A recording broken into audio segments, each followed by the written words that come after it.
আরে দাঁড়ান দাঁড়ান, ভিডিওটা না দেখে এক্ষুনি চলে যাচ্ছেন? একটু সময় দিন, একটু দেখুন। বেশিক্ষণ সময় নেব না, কম করে 1 মিনিট সময় দেবো। আর কথা দিচ্ছি আপনাকে, এত কম সময়ে পোলাও বানানোর রেসিপি আপনাকে কেউ দেখাবে না। চলুন, ট্রেলারটা তো দেখিয়ে দিলাম, পিকচারটা এবার দেখান।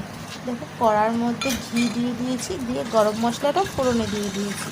দেখতে পাচ্ছেন গরম মশলাটা একটু লালচে হয়ে গেছে, দিয়ে দিয়েছিলাম কাজু বাদাম। কাজু বাদাম কিশমিশ দুটোই দেওয়া যায়, যেহেতু বাড়িতে কেউ কিশমিশটা পছন্দ করে না তাই দিইনি। আগে থেকেই দেখো গোবিন্দভোগ চালটা হালকা একটু কালার দিয়ে আমি একদম সেদ্ধ করে নিয়েছি। খুব হালকা করে সেদ্ধ করতে হবে, বেশি সেদ্ধ করলে আবার ভাতটা গায়ে গায়ে লেগে যায়। কিন্তু পোলাও না ঝরঝরে খেতেই বেশ ভালো লাগে।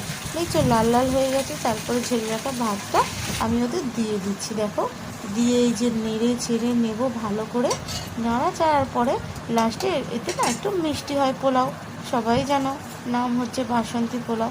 তো একটু চিনি দিয়ে দিলাম, পরিমাণ মতো নুন দিয়ে ভালো করে নেড়ে ছেড়ে দেখো শেষ পাতে ঘি দিয়ে কমপ্লিট আমাদের পোলাও। তো তোমরাই বলো কত সময় লাগলো, আর কি কম টাইমে পোলাও তৈরি হয়ে গেল না? ভালো লাগলে লাইক কমেন্ট শেয়ার অবশ্যই করে দিও।